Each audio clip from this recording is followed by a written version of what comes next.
à tous, merci de nous être fidèles. Voici tout de suite le sommaire, toute image de cette nouvelle édition sur Monaco Info.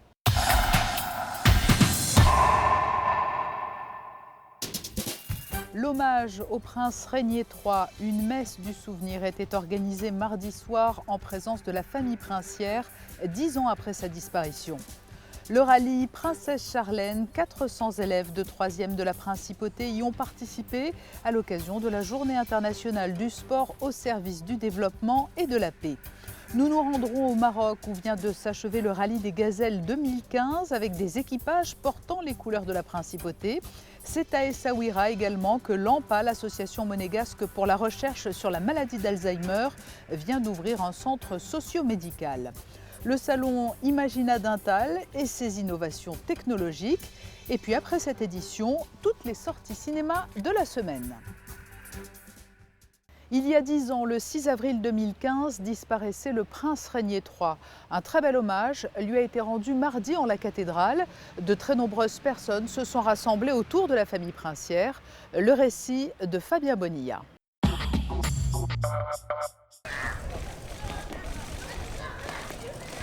Chacun d'entre nous se rappelle du moment où il a appris la disparition du prince Régnier il y a tout juste 10 ans, après 56 ans de règne. Un bel hommage vient de lui être rendu à la cathédrale. La famille princière et plus largement la famille monégasque a assisté à la messe à l'occasion du 10e anniversaire de la mort du prince Régnier III. L'homélie a été donnée par Monseigneur Barcy, archevêque de Monaco. Le prince Régnier a été baptisé dans cette foi de l'Église et tout au long de sa vie terrestre, il s'est efforcé de rencontrer le Christ à travers sa charge de prince souverain, d'époux, de père de famille. La mort brutale de sa bien-aimée princesse Grace a été une épreuve terrible qu'il a assumée avec courage et dignité. Auprès de ses enfants, il a cherché à leur donner tout son amour. Nous qui restons ici-bas, exprimons notre reconnaissance à notre prince Régnier pour son action, sa personne et son témoignage. Gardons-le présent dans nos esprits, gardons-le présent surtout dans notre prière. Amen. La partie musicale était assurée par la maîtrise et les petits chanteurs de Monaco sous la direction de Pierre Debat. Au grand orgue, Olivier Vernet, à l'orgue de chœur, Jean-Cyril Grandillet.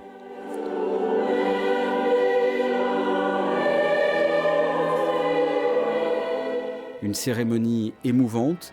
À la fin de la messe, seule la famille princière reste dans la cathédrale pour se recueillir, dans l'intimité, sur la tombe du prince Régnier.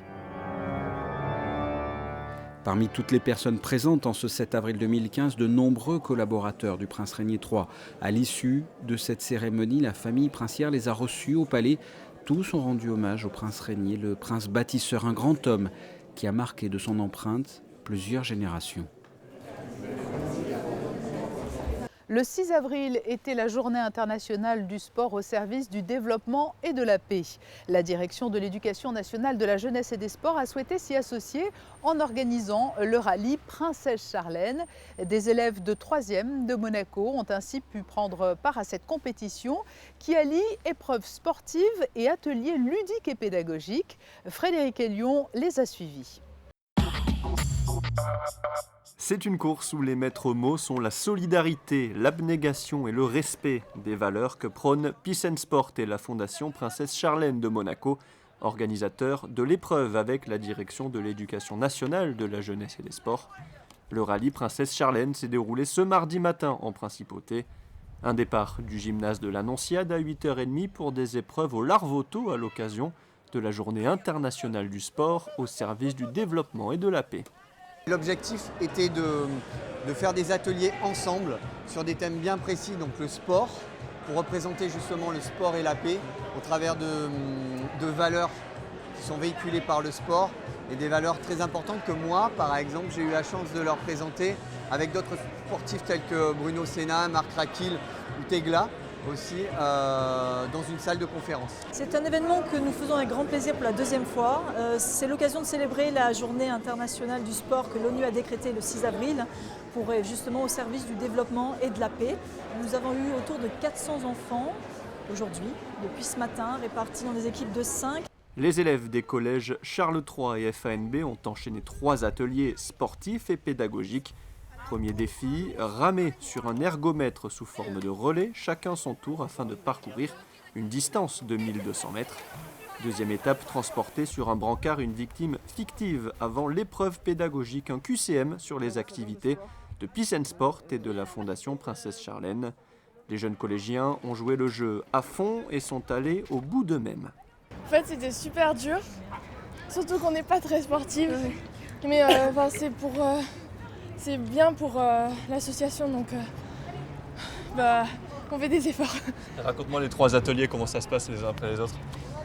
En fait, on enchaîne à l'ergomètre, on doit être super soudés pour soutenir les autres.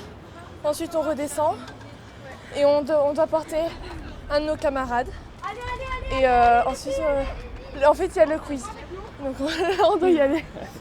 11h30, retour au gymnase de l'Annonciade pour la remise des prix en présence du couple princier. La victoire est revenue au groupe 11 de la 3e 4. Nous allons maintenant nous rendre à Essaouira, au Maroc, où s'est achevée ce week-end la 25e édition du rallye Aïcha des Gazelles, un équipage portant les couleurs de l'AMPA, l'association monégasque pour la recherche sur la maladie d'Alzheimer, était notamment engagée cette année. Vanessa Dessy et Pierre Ghiazza étaient sur place. C'est avant tout une aventure humaine incroyable. Le rallye Aïcha des Gazelles est le seul rallye-raid hors-piste 100% féminin au monde. Depuis 1990, il rassemble chaque année quelques 300 femmes et plus de 30 nationalités différentes dans le désert marocain. Pas de vitesse, pas de GPS, pas de portable, une seule et unique navigation à l'ancienne est autorisée. Il y a tout juste 25 ans, Dominique Serra décide de créer cette surprenante épreuve automobile. Un anniversaire particulier puisque voilà qu'aujourd'hui, un quart de siècle s'est écoulé. Un quart de siècle de femmes extraordinaires, un quart de siècle de femmes de plus en plus endurantes, motivées, libres, avec les choix qui s'imposent. Et ça, pour moi, c'est un bonheur. Alors, on peut dire que c'est une aventure humaine, mais c'est aussi une compétition sportive. Il ne faut pas oublier que ce concept, sans la vitesse, mais juste avec une carte et une boussole, sans GPS, trouver des balises de contrôle en faisant le moins de kilomètres possible, est vraiment, vraiment un concept particulier qui demande beaucoup d'aptitude aux participantes, que ce soit en navigation ou en franchissement. Gynécologie, ophtalmologie, pédiatrie, médecine générale, soins dentaires, dépistage du diabète et cette année pour la première fois consultation neurologique. Reconnue d'intérêt général, l'association Cœur de Gazelle est née autour de ce rallye en 2001.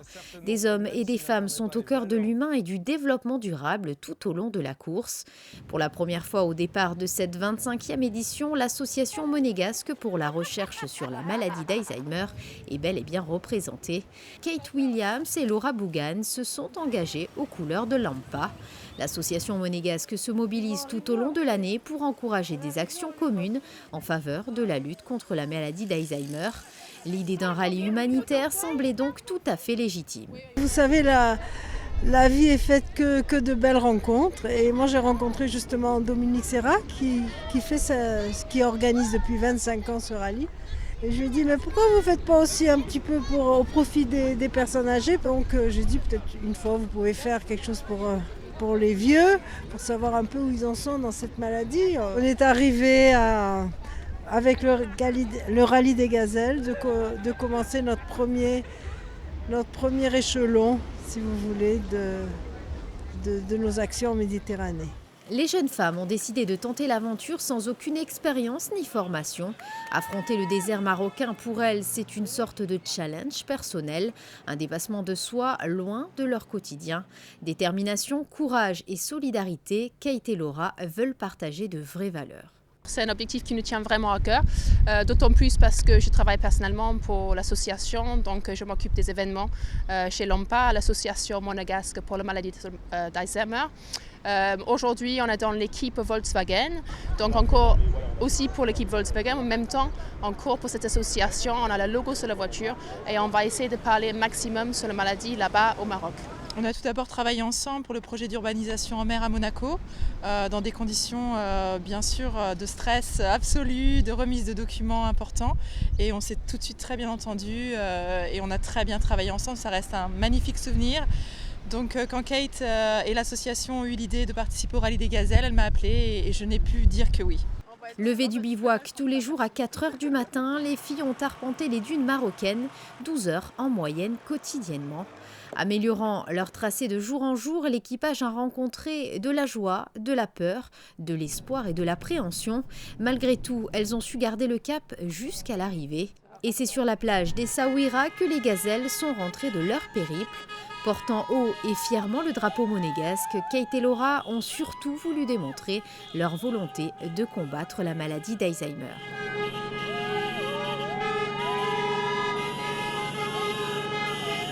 Je pense que ça représente qu'on peut vraiment se dépasser, parce que ça c'est important aussi pour la maladie, pour les familles, de rester vraiment, de garder le moral, le mental dans cette maladie.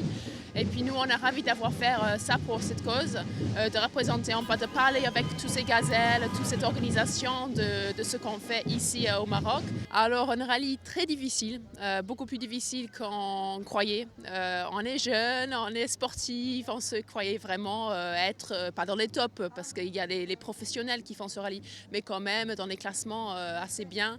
Dès le premier jour, le prologue, on a vu qu'on allait vraiment avoir un rallye difficile à confronter, que la navigation, on se trouve un peu perdu au milieu de nulle part, et puis le conduite aussi, le terrain très difficile. Volkswagen nous a prêté une très bonne voiture, on a pu franchir tout ce qu'on voulait, on a crevé une fois dans la rocaille avec des beaux gros cailloux, mais 2 heures pour changer la roue dans des conditions extrêmes, mais on l'a fait. Kate et Laura, unies plus que jamais, sont allées au bout pour l'Ampa. Elles ont su véhiculer une image dynamique et solidaire tout au long de l'aventure. Sur le chemin du retour vers la principauté, les deux amies parlent déjà de l'édition 2016. Alors vous l'avez vu, l'AMPA s'est très largement mobilisé lors de cette édition du rallye Aïcha des Gazelles. Un autre équipage portait les couleurs de Monaco, mais au profit cette fois du Monaco Collectif Humanitaire. Et cet équipage a terminé très haut au classement général. Nous écoutons les deux jeunes femmes auteurs de cette belle performance.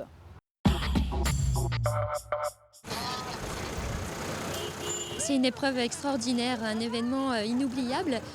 On a réellement essayé de laisser les traces dans le désert, mais je crois que les plus profondes, elles sont dans notre cœur. Et avec Chris, on a fait vraiment une équipe parfaite. On est allé jusqu'au bout, on a eu des épreuves à surmonter, mais on est toujours resté très positif. Et quels que soient les événements, je pense qu'au fond de soi-même, il faut toujours rester positif. Je pense vraiment l'idée qu'on va jusqu'au bout des choses. Nous, on a cherché on n'a jamais rien lâché.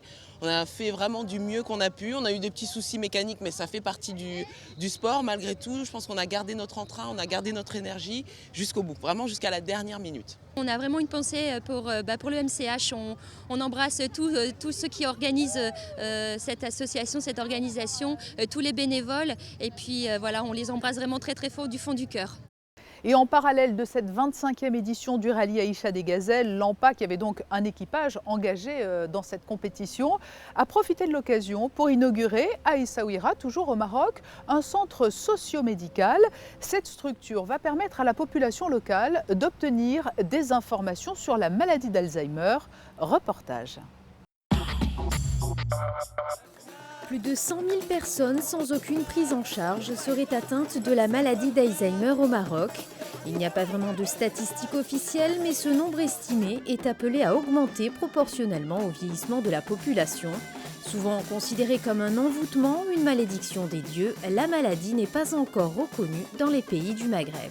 Cette maladie, je ne dirais pas qu'elle est nouvelle, mais un peu elle est méconnue et souvent laissée à l'ombre parce que déjà les gens sujets âgés, souvent en fait on banalise un peu les troubles de mémoire et même quand ils tombent malades, souvent on prend moins la peine un peu à les pousser à consulter. Et le problème, c'est qu'il n'y a aussi pas de structure adaptée pour ce genre de pathologie. L'association monégasque pour la recherche sur la maladie d'Alzheimer a souhaité tirer la sonnette d'alarme au Maroc pour que les obstacles à la prise en charge médicale et psychologique soient enfin levés. C'est pour cela qu'en partenariat avec l'association Sud Maroc Alzheimer, l'AMPA a transformé une ancienne école juive en un centre médico-social situé dans la médina d'Essaouira. Cette maison d'accueil proposera désormais un lieu de vie et de stimulation pour aider et améliorer l'autonomie des malades. L'AMPA a lancé en 2013 ce qu'on a appelé la Méditerranean Alzheimer Alliance. C'est une alliance de tous les pays du pourtour méditerranéen pour essayer d'aider chaque pays et faire que cette maladie soit considérée, prise en compte par les autorités publiques et qu'on en fasse un vrai enjeu de santé publique. Et très naturellement, compte tenu des relations qu'a la principauté avec le Maroc, il nous a semblé essentiel d'agir comme premier maillon de ce pourtour méditerranéen ici au Maroc. Mais c'est vrai que c'est une maladie extrêmement taboue et l'enjeu était justement de faire sortir cette maladie de l'ombre et faire en sorte qu'on propose à la population, notamment du sud du Maroc, une structure d'accueil, d'information et des consultations mémoire, puisque seuls 3 centres spécialisés existent au Maroc, à savoir dans les hôpitaux de Casablanca, de Rabat et de Marrakech. Ce premier centre médico-social dédié à la maladie d'Alzheimer servira de plateforme pilote afin de développer d'autres structures identiques dans tout le pays. Retour en principauté où s'est tenu le salon dentaire Imagina Dental au Grimaldi Forum. Pendant 3 jours, ce congrès a permis de présenter les toutes dernières nouveautés en matière de technologie digitale et esthétique. Petit aperçu avec ce reportage signé Émilie Rousseau. Il rassemble les plus grands spécialistes de la dentisterie. En 4 ans, Imagina Dental est devenu un rendez-vous incontournable pour les professionnels du secteur qui veulent découvrir, renforcer et perfectionner leurs connaissances. Pour preuve, l'augmentation du nombre de participants cette année, plus de 50 exposants ont présenté pendant 3 jours les dernières technologies digitales et esthétiques. Des innovations que le prince Albert II a pu découvrir lors de sa visite, comme cette 3e génération de caméras numériques développée par la société 3M qui a révolutionné la prise d'empreinte. 3M est au départ leader de la pâte d'empreinte pour les dentistes et les orthodontistes. Et il était normal qu'on reste dans ce métier de l'empreinte, mais qu'on prenne le pas du numérique. Et donc du coup, on a développé un système d'empreinte numérique donc pour les docteurs. Et donc, on va créer en fait une chaîne numérique à partir de cette prise d'empreinte. Et derrière, travailler à toutes les étapes avec des logiciels qui vont pouvoir modéliser une prothèse, un traitement orthodontique, etc. Voilà. Donc on part d'une base numérique qui est du coup très précise pour derrière arriver à un plan de traitement ou une réalisation prothétique de très bonne qualité. Conférences et ateliers pratiques avec des experts de renommée internationale auront également rythmé ce congrès. Un congrès qui aura été marqué par une petite nouveauté cette année, la remise du premier Imagina Award, un prix qui vise à récompenser une entreprise pour son innovation. Il a été décerné à la société Amann Girrbach qui propose des solutions en matière de prothésie dentaire. Nous sommes très contents de recevoir le prix et très reconnaissants également. Je pense que c'est un grand pas en avant pour notre entreprise et pour le secteur dans lequel nous travaillons. Nous arrivons désormais à faire des images de dentiers entiers avec la technologie informatique 4Cam. Ce prix de l'innovation est un plus pour notre marque. Cette édition aura rassemblé plus de 600 participants venus de 37 pays. Les spécialistes du secteur de la dentisterie se sont d'ores et déjà donné rendez-vous l'année prochaine pour la 5e édition.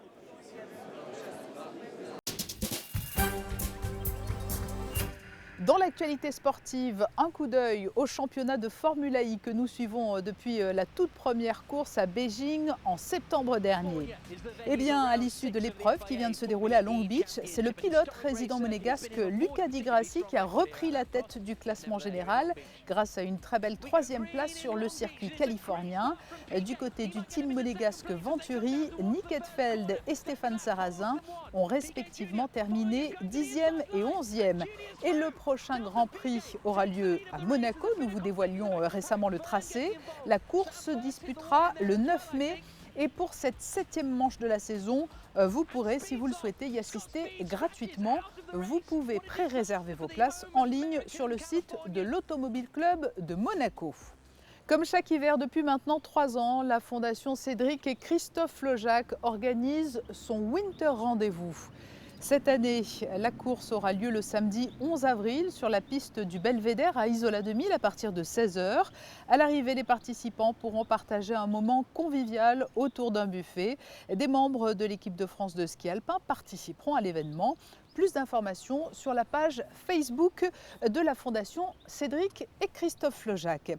Et puis, comme nous avons l'habitude de le faire très régulièrement, un clin d'œil à nos confrères du Code Sport, le magazine sport de Monaco. Le numéro 16 vient de paraître. Vous pourrez y découvrir notamment un dossier sur le club alpin de Monaco et un cahier spécial ASMFC, dont un article sur l'émission présentée par Émilie Rousseau et que nous diffusons tous les mercredis soirs à 19 h sur Monaco Info.